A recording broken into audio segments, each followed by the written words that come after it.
Jamie Carragher is over there for us alongside Kasper Schmeichel. What's up, Jamie? What were you saying? Come on in. Kasper, not with your shoulder. Don't do that. I know. I should have done that. Jamie, you were right to be confident. Yes, I was. That was on the back of, watching Galatasaray in the away leg at Juventus as well. And, watching the first leg, Liverpool were really poor, but you'd always fancy them at home at Anfield. And for me, that was the best performance for Liverpool this season. I don't think they've ever had a performance this season where they've looked in control of the game from minute 1 to minute 90. Liverpool have made it through against Galatasaray after we weren't sure whether we should have confidence in them. Micah did a whole analysis about how, there are issues there with this Liverpool team. But here we go. We can take you back out to Anfield. We can take you over to Jamie, who has a special guest. Jamie. Yes, we've got the main man, Hugo Ekitike, who was fantastic again tonight, as he has been all season. Well, Hugo, for me, that was the best team performance from Liverpool this season. What do you put that down to? Yeah, I agree. I think tonight we showed them a great face, that we fought for each other. We did a great job, great intensity through the whole games. And yeah, great.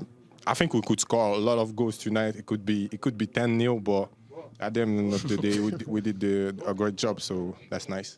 And in the studio, I'm sure, as you know, we got Thierry Henry. He's a big fan of yours. I'm sure you're a big fan of his. And he wants to ask a question, Thierry. First and foremost, congratulations, Hugo. Can you please tell Jamie that it's not Hugo? I don't know where he wants you to go, because it's not Hugo. It's Hugo. No, tell him, please. Pass it on. No, but I'm just used to, everybody in England call me Hugo. Hugo where? It's Hugo. Yeah, Hugo. Yeah. Stop it, Hugo. Where are you going to go? You go to the goal, and that's what he's doing. Exactly. No, joking aside, first and foremost, I don't know if people know, but I was the coach of the under-21, and I phoned Hugo. And he wasn't well at the time. He wasn't really playing. And I don't know if you will remember that, but I said that he has all the attributes to be a good 9, because not a lot of 9 can do what he can do in and around Europe. And I said I will follow him. Unfortunately, I left, and he went on to have an outstanding comeback in Frankfurt. And I want to give you, my respect, because where you were, you decided to leave Paris Saint-Germain, and you became a good striker. So I have to give you your respect, because you went out there to get it, and I saw that dedication.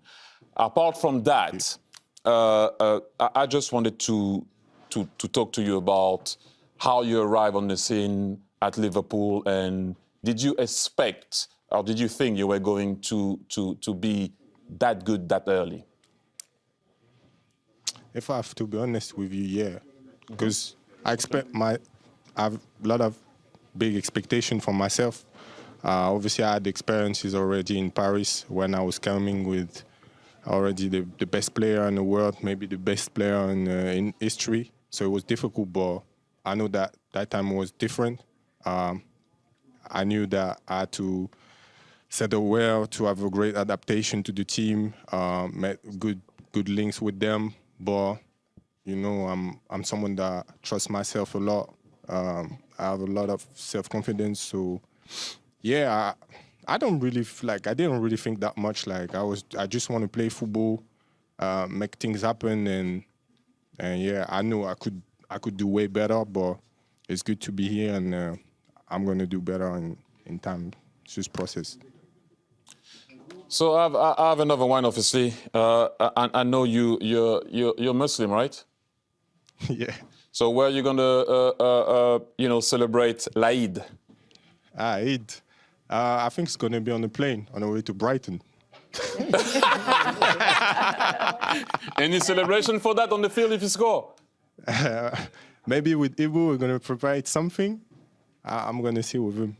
All the best. Seriously, I'm very happy for you, because, as I said, unlike some kids that would have stayed and take it easy, you went to get it. That I have respect for that. So well done. Thank you, coach. Merci. Hugo, how tall are you, by the way? Because Jamie's no slouch. He's getting bigger.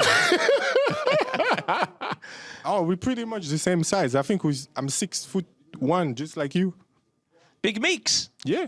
Big Meeks is 6'1". He looks cool when I saw him. No, he's 6'1" wide.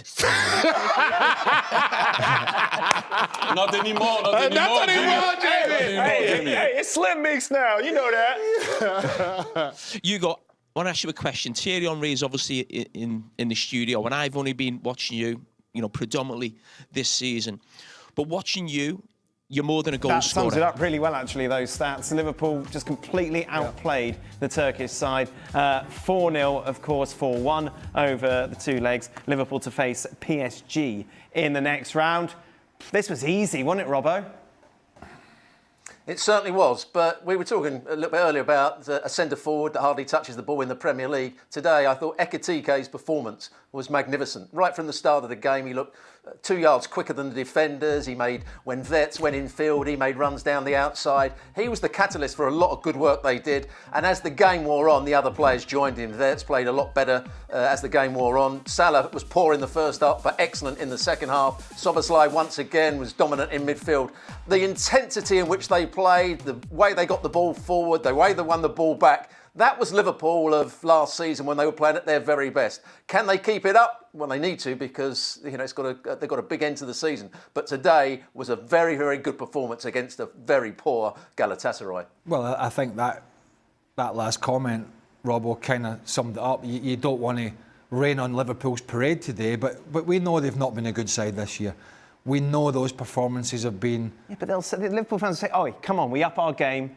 We make it through to the quarterfinals. We put a good and all of a sudden, it's the opponent's fault. Yeah, but I don't care what Liverpool fans say, or Real Madrid fans, or Barcelona fans. I couldn't give a stuff. I analysed the game. I analysed the teams. Liverpool are not a good side this year. What do Barcelona and Real Madrid fans have to do with it? Well, I'm just meaning any fans out there, anybody. They're all getting it. I don't particularly care. I don't sit here. Guy in the calf. I don't sit here and gush over teams when they play teams as poor as Galatasaray on the road.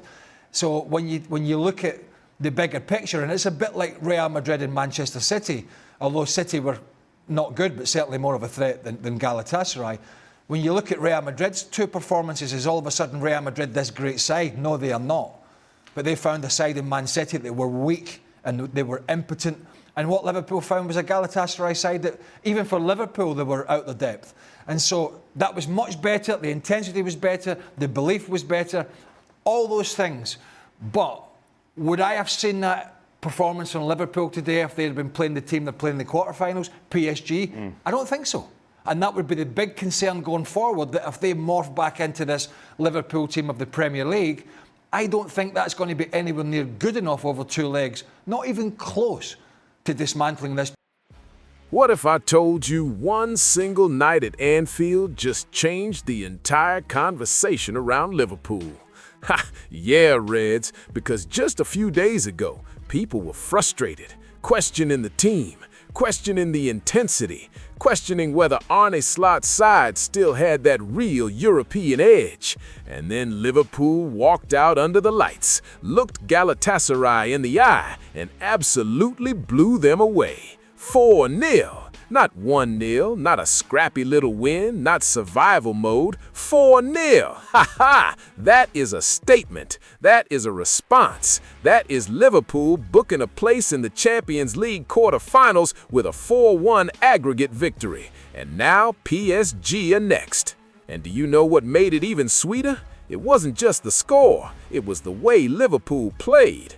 Jamie Carragher called it the best Liverpool performance of the season, and honestly, it is hard to argue with that. From minute 1 to minute 90, the Reds looked in control. Proper control. Not that slow, nervous kind of position where you're waiting for something bad to happen. No, no, no. This was sharp. This was aggressive. This was vertical. Every press had purpose. Every run had meaning. Every pass looked like it wanted to hurt the opponent. That's the Liverpool fans have been begging to see.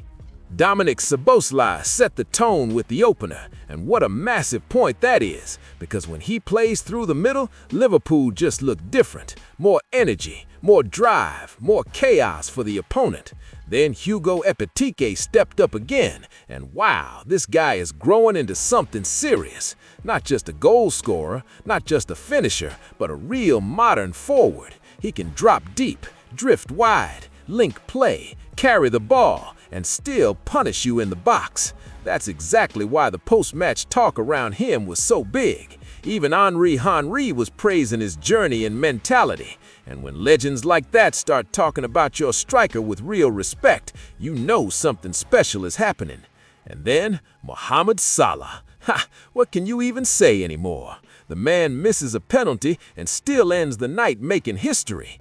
That goal took him to 50 in the Champions League, the first African player ever to reach that milestone. Think about that, 50 in the Champions League. For Liverpool fans, that is not just another stat. That is legacy. That is greatness. That is vintage Mo Salah, exactly like they said on TV. He bends the game to his will, and even when one moment goes wrong, he comes right back and writes the story anyway. And here's the part I love the most, Reds. This win felt like an answer. After the draw with Tottenham, after the noise, after the frustration, after the little doubts creeping in, Liverpool did not hide. They exploded. They gave the fans tempo, intensity, pressing, movement, courage. That atmosphere at Anfield came alive because the team gave people something to believe in again. And now, suddenly, instead of asking what's wrong with Liverpool, people are asking a very different question. How dangerous can this team be if they play like this more often? Ha ha! Now that is a much better conversation. Of course, PSG next is a huge challenge. Nobody is pretending otherwise. Liverpool have the first leg in Paris on April 8 and the return at Anfield on April 14th. That is heavyweight stuff. But here's why this Galatasaray win matters so much. It brings belief back. It reminds the squad what they look like when everything clicks. It reminds Europe what Anfield feels like when Liverpool smell blood. And it reminds the fans that this team still has serious firepower when the intensity is right. So my feeling is simple. This was more than a win. It was a reset, a reminder, a roar. Liverpool are alive. Liverpool are dangerous, and Liverpool still have the kind of European energy that can change a season in one night. Yeah. Now I want to hear from you. Was this Liverpool's best performance of the season? And can the Reds carry this level into that PSG showdown? Drop your thoughts below, smash the like, and subscribe for more Liverpool passion. YNWA.